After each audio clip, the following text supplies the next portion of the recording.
That's the thing. Most keyless entry systems for cars are radio operated. The radio waves radiate in every direction, so you can read them, and you can literally buy a cheap machine. It reads the wave, reads the code, and recreates it. So somebody parks in an expensive car, you just wait for them to walk past, even if it's one of the fobs in your pocket. You can read it because they're transmitting all the time.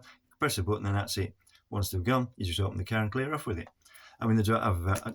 Do they have a steering column lock on them now? Well, if it's supposedly high security, you walk up to them, the door unlocks because you have a fob in your pocket. So I don't suppose they have a column lock because the manufacturers will think they won't need them. They literally start them with a button, and that's it. You're off. If they were infrared, well, they wouldn't work. But infrared only goes in one direction, where you want it to. The best thing would be. Those are a good idea because obviously you can walk up to the back of the car and just put your foot under the back end of the car and it unlocks the tailgate. But the thing is, because it's radio operated, that's transmitting in every direction. Infrared is a beam and it only goes in front of you or wherever you want to point it. If somebody stood next to you and you point it forwards, they can't read it. I mean, I was thinking about making a high security lock chiefly for me door. All you really want is something that operates the handle, a motor. Because if the handle isn't connected to the outer handle, you can't open the door. Because all those Euro cylinders do is jam the handle. If you jam the handle by sawing the spindle off so it doesn't reach the outside handle, nobody can get in. It works exactly the same way. Then you want some way of getting in from the outside.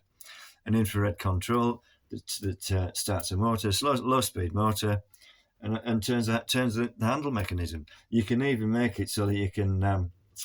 I'm thinking about it because obviously you can put a chain to support the motor and the assembly, pull the motor out the door socket, and put the handle through. If it operates too slowly, because if you get an impatient courier or somebody impatient, they may go while the motor's opening the door.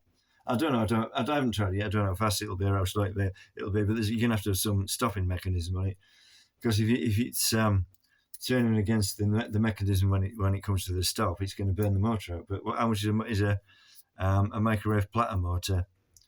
£3.98, £3.98, and there's if you take the platter, the glass plate off the glass turntable out of a microwave, they're all generic. They're roughly all the same.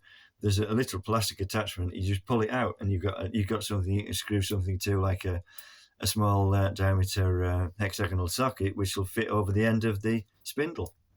Dead easy. I mean, a 3/8 drive socket the other way around will do the job. It's a bit slack, but if it's a bit of slackness, it's just good because it's it allows a bit of free play and won't jam and shatter and stuff. But I don't know what size socket it'll fit. I can't find one that'll do it. But obviously, I have a 3/8 drive socket. You just put a self-tapper into the plastic part from the microwave, and maybe a washer and stick. And although no, that wouldn't work, because if you put the self-tapper through, it would you couldn't get the spindle through. But you could glue it all together, couldn't you? And actually, if you saw the end off the handle, that'll operate that'll glue to the plastic part, or fasten. It'll actually engage in the plastic part. All you have to do is fasten it on, and put the spindle in the end of it, and that's it. It's job done. All you have to have after that is somewhere to turn it on and off from outside, and some sort of stop on the motor so it doesn't go too far.